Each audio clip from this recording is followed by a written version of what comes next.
I believe we are very familiar with situations where people record financial losses in their real estate transactions, where people complain about their lands getting taken from them and then they are not compensated in any way, or they lose their lands and they lose their money, or the government comes for the lands, or there are adverse claims on the lands and then it gets to court and then boom, their ownership to the land is invalidated and all that stuff.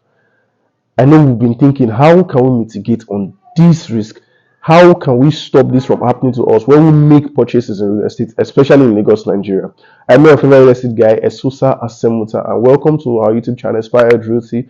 Here we educate our listeners, our subscribers on the various tips to use when going into a real estate transaction. Stay tuned to the end of the video to learn how to mitigate on this risk, how to not incur financial losses when going into a real estate transaction. Now to the main course of this video, how do we stop these situations from coming up? How do you clients protect yourselves from these occurrences, from ensuring that you do not incur financial loss when going into a real estate transaction, when trying to buy a property and then you come back to see the property doesn't belong to you anymore, or there have been adverse claims on the property, the government is coming for it, and then you get nothing out of the whole situation.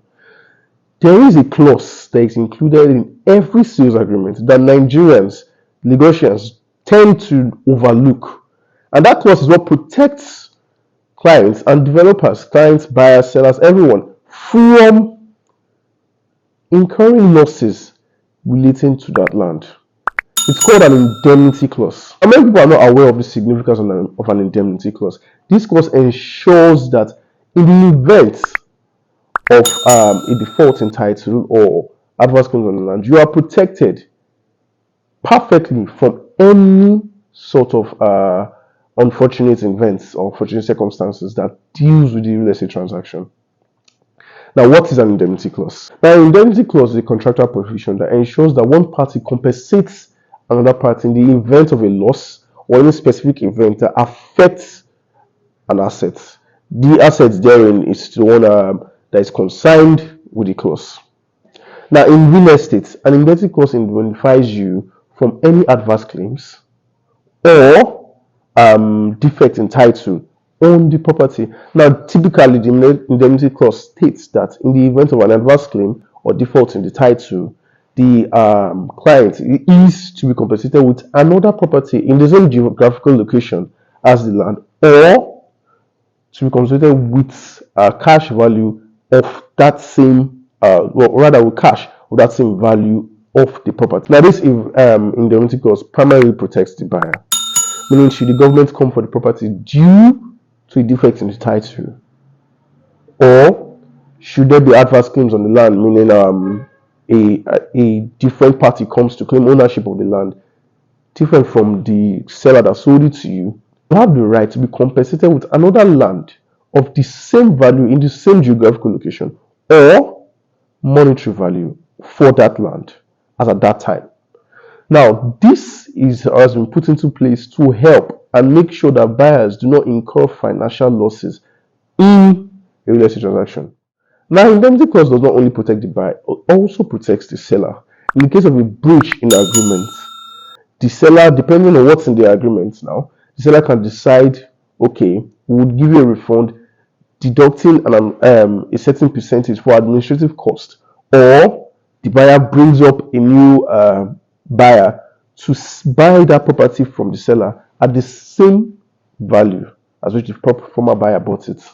Now, this makes sure that the sellers are also protected, because we've seen cases where buyers come and demand refunds months later because they couldn't meet up with the payment plans, and then the seller is now forced to refund fully and also incur financial losses because at that time the value of the land has gone up, and then has to go on searching for a new buyer for that same property. Now, this indemnity clause for the seller protects the seller against issues like that, against breaching contract agreements.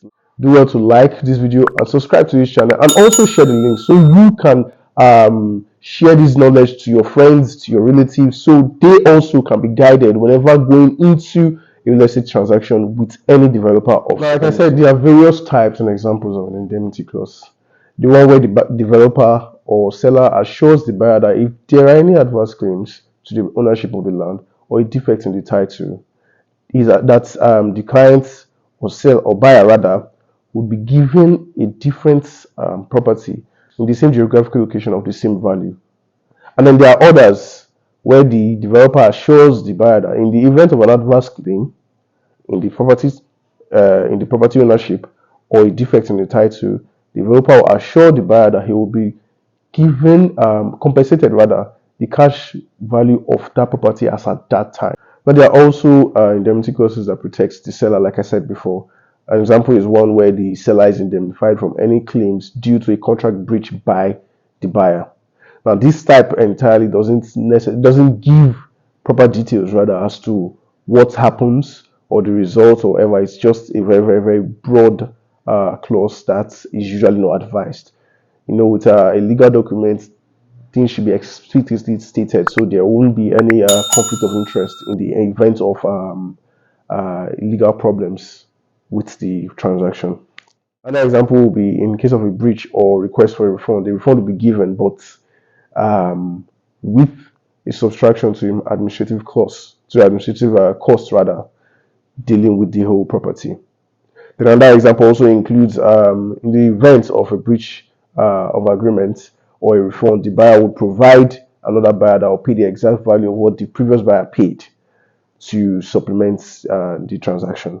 That one protects the developer a lot because he's indemnified from the stress and the need to find another buyer for the property. That becomes the duty of the buyer if they need a refund to get another buyer for that property. Now, indemnity clause is the critical requirement in any sales agreement in the real estate industry. This is very, very important as it protects both the buyers and the seller. And we should always make sure to read these indemnity clauses because even as much as they protect us, they can also, let's say, be our downfall in these real estate transactions because we are human beings. We always tend to want to take advantage of any situation we are always placed in. And so we should always read these clauses very, very, very carefully. To ensure that our interests are always protected in a real estate transaction. To ensure that we don't incur financial losses in the event of the transaction going south. So do make sure you always, I repeat, always include an indemnity clause in your sales agreement and make sure you read it and tailor it till it fits protecting your interest. But also make sure you don't, in the event of protecting your interest, trample on another person's interest in the transaction. Don't forget to like this video and subscribe to our channel and always turn on your post notifications because we constantly drop regular updates, regular tips on how to maneuver the real estate market. And do share this to your family and friends because I know they need this knowledge so they don't also fall victim of this issue of not including an indemnity clause in your real estate deals, so they don't incur financial losses in the end and then regret and then start to complain and then see real estate transactions are always fraudulent. They are not fraudulent. You just do not usually take out the time to read your sales agreements properly. Thank you.